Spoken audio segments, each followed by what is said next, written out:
So mga tol, kung matatandaan, nagbigay po ng update noong mga nakaraan ng handler ni top 1 contender sa WBO Super Bantamweight Division Karamis Martin na si Sean Gibbons tungkol sa paparating na laban ni Karamis Martin.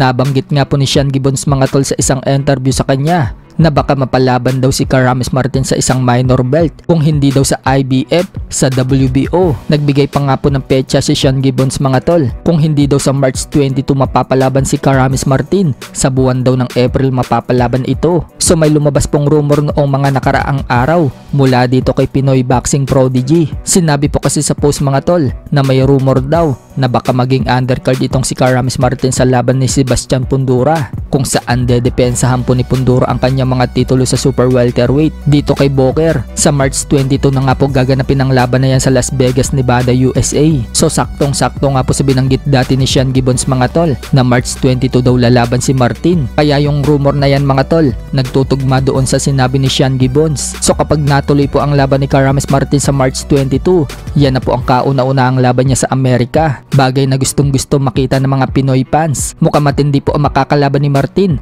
dahil may nakatayang belt. Makikita din sa latest training ni Martin mga tol na talagang puspusan na ang pag-iinsayo niya. Pinapatibay na nga po ni Martin mga tol ang kanyang bodega kung saan binabagsakan po siya ng mabigat na bola sa katawan. Pagkatapos bagsakan ng mabigat na bagay, nagpapasuntok pa si Martin sa bodega. Talagang sinasanay ni Martin mga tol na sumalo ng mga suntok sa bodega. So mukhang mapapalaban talaga si Martin mga tol sa malakas na kalaban. Pero sa ngayon, hindi pa tukoy kung sino ang makakalaban ni Martin. Kaya hintayin po natin ang susunod na updates sa kanya. Sa kabilang banda naman mga tol, nagsalita na po si Devin Haney, Canelo Alvarez at Paulie Malignaggi sa nangyaring kontrobersyal na laban ni Tank Davis vs Lamont Rhodes Jr. Nito lang nakaraang linggo na nauwi sa majority draw. Hindi po binilangan ng referee si Tank Davis mga tol nang lumuhod ito sa round 9 na naging resulta ng pagkadismaya ng lahat at sinasabing panalo dapat si Lamont Rhodes Jr. kung nabilangan lang itong si Tank Davis. So unahin na po natin si Canelo. Sinabi po ni Canelo mga tol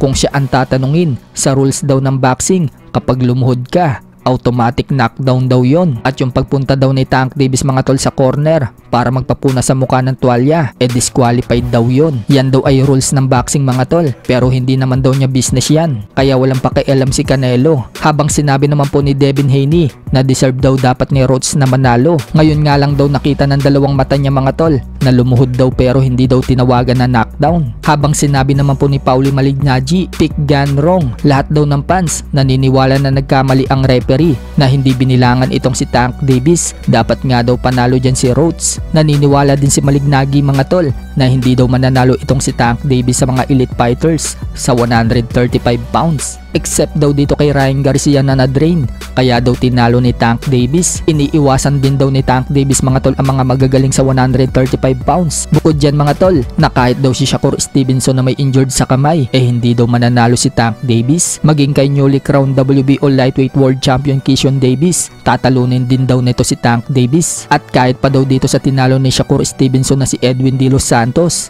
tatalunin din daw nito si Tank Davis.